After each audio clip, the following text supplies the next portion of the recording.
In this video, I talk about the common errors which people make, of course, without the knowledge of it. I use illustrative examples to make these points. Resumes are real. These are resumes which people have submitted for the jobs. I have willfully changed the details like names and phone numbers, but otherwise real resumes. Please try not to make these errors. So let's just get into the details now.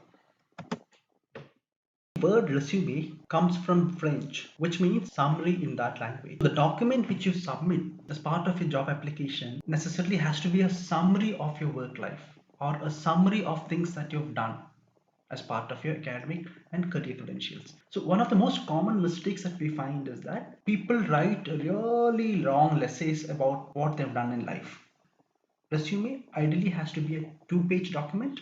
If it's possible, condense it to one. I'll show you a real document here out of 7, and finally 7, page 7 out of 7. So no HR in the world has time to go through a 7-page document for your job application. Okay, please understand the rule. A resume is a brief summary of your work, academic history, along with contact details and other things. It cannot exceed 2 pages. It has to be condensed within 2 pages. It's just the highlights of what you've done. Please don't write everything which you've done in your life in those, cram everything that you've done in your life in those pages. I can show you another very badly done resume. It is this in terms of length of it's really long. It's a 2nd page now, a 3rd page now, 4th page, 5th page. So first no in resume writing is that your resume has to be necessarily a 2-page document. It cannot run in 2 pages and pages and pages. No HR manager, no hiring manager in the world has all the time in the world to look at everything that you've done in your life. Okay, please make sure that it's a summary. The next set of errors, this is of the more serious kind, comes from language related errors. These can be classified into several. The first of these, most obvious, is spelling errors. A person is actually leaded a term of 20 people. So it has to read as led a team of 20 people. There is needless capitalization here. Website, data, speech to text, speech, wherever possible, very liberally he is capitalized. Anonymous, recognizing keywords, I don't know. Sentence construction errors, unacceptable. This is despite the fact that he has a degree from United States, Masters in Information Technology and Management from an English-speaking country. This is the kind of error which is coming. Look at the impression which he is creating in the minds of a prospective employer.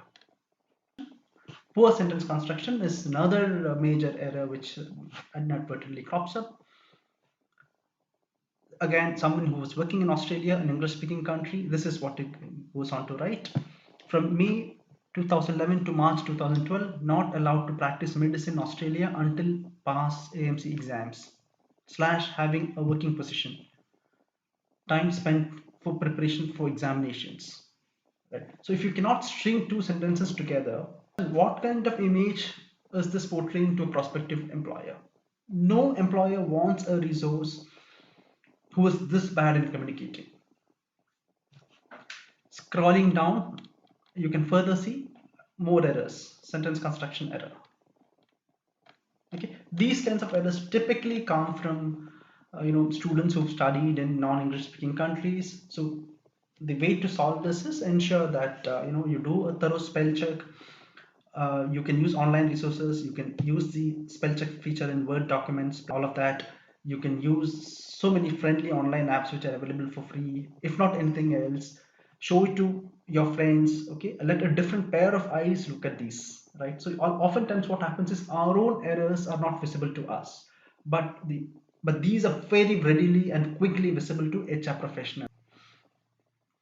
So again, this is a sentence construction related error, language related error. Okay, let's look at what is written. Software engineering graduate and dedicated data analyst with 2 years of experience with keen interest and excellence in analyzing business requirements, problem solving, design, development, and solution optimization using cutting edge technology like machine learning, deep learning, and big data analytics, etc. Phew. I don't know what he's trying to convey here. It's just he's put everything, all the words that perhaps he knows and he's trying to make a sentence out of it. It's extremely important that you write meaningful sentences. This is the first thing the HR is reading before he gets into anything else. Okay, it's a two-page summary of his work and his skill sets. This is how poorly and badly this is written. This again a different kind of error here, again related to this, but this is extremely dangerous. So this is by a Canadian citizen.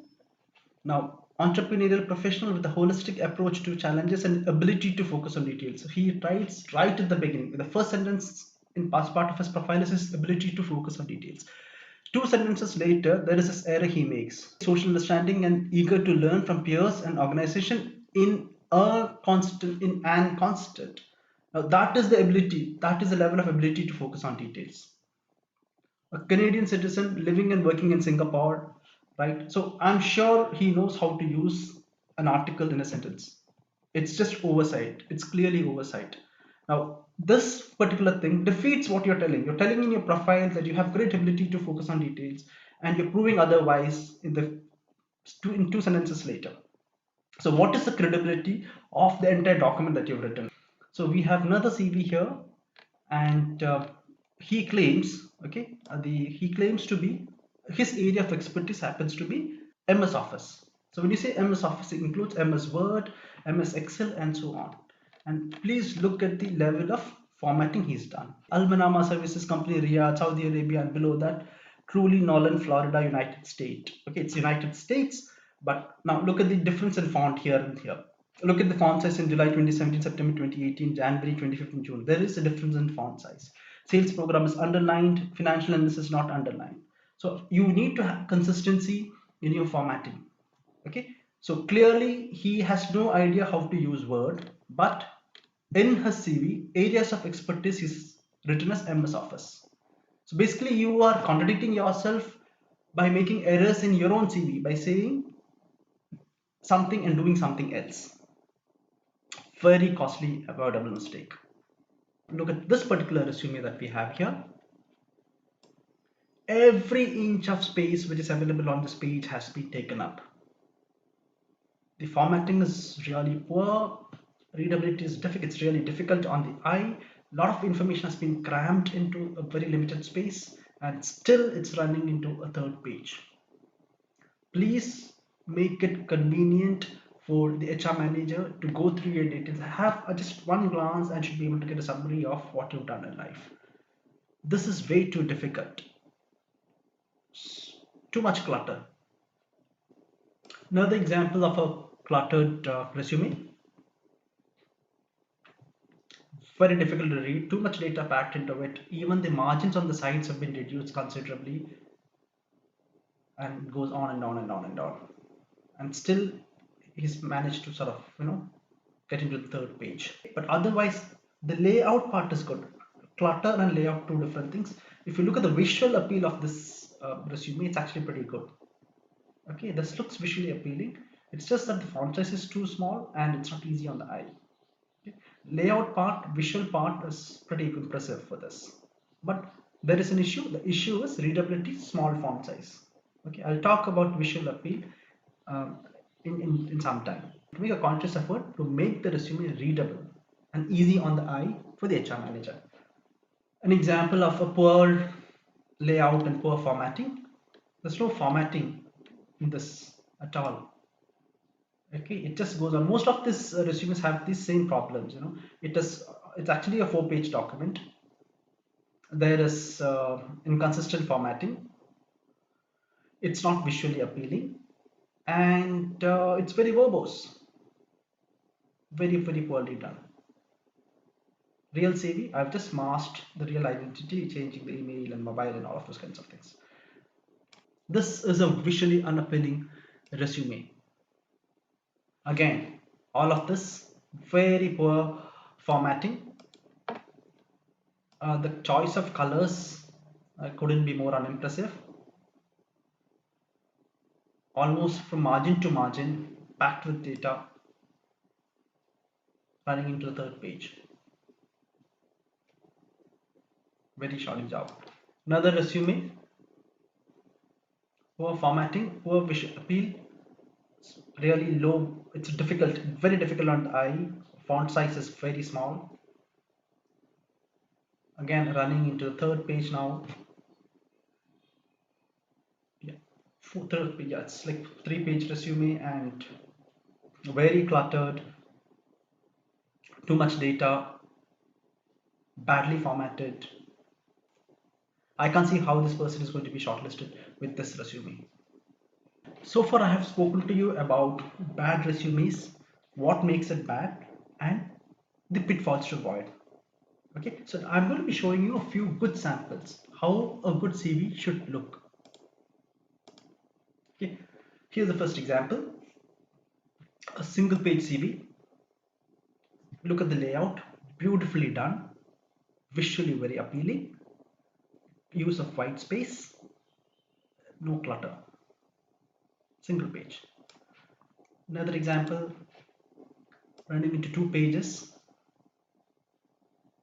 use of white space, margins.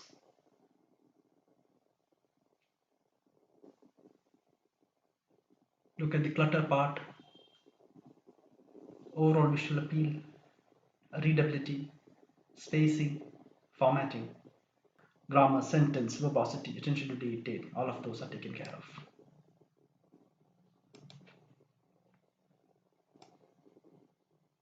Simplistic design again, a lot of white spaces, very pleasing on the eye, very good design, very well structured,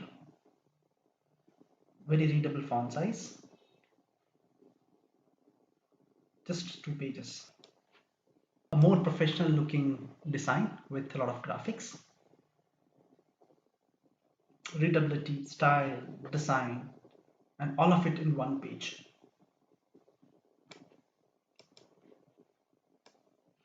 One page resume again for an interior designer, and the resume conveys that she is an interior designer. 1 page, beautiful layout, clever use of graphics, goes completely in line with her career. To sum up, these are the 4 common mistakes which people make in their resume. It tends to be too lengthy. People tend to get overexcited and write everything possible into their resume, trying to impress the HR. But HRs don't have the time to read everything. It's just one glance, and they're looking for key skills. Of course, I'll talk more about how to write an impressive CV or a resume in another video. Ensure that it's properly formatted. The readability part is looked into. You use a good font size. Let it not be less than 10, ideally 11 or 12, or even 10.5 to 11.5 makes it very readable. There is enough white space in your resume so that it looks easy on the eye. The formatting is taken care of. Now, the most damaging mistake of all is the language part. If there is a spelling mistake, sentence construction error, if it's too verbose to the extent it doesn't really make sense, you try to put in too many sentences or too many words in a sentence to make it sound very pompous and attractive, it actually does the opposite. Another one of those mistakes which I have shown is you contradict yourself with your own mistakes. You say things like attention to detail, and then your CV is written with error. Or you say you're very good with one skill, something like you're very good in Microsoft Word, and then you find that you don't even know the elementary aspects of how to format a document. So that can be very damaging. If the overall visual appeal of your resume is good, you get bonus points.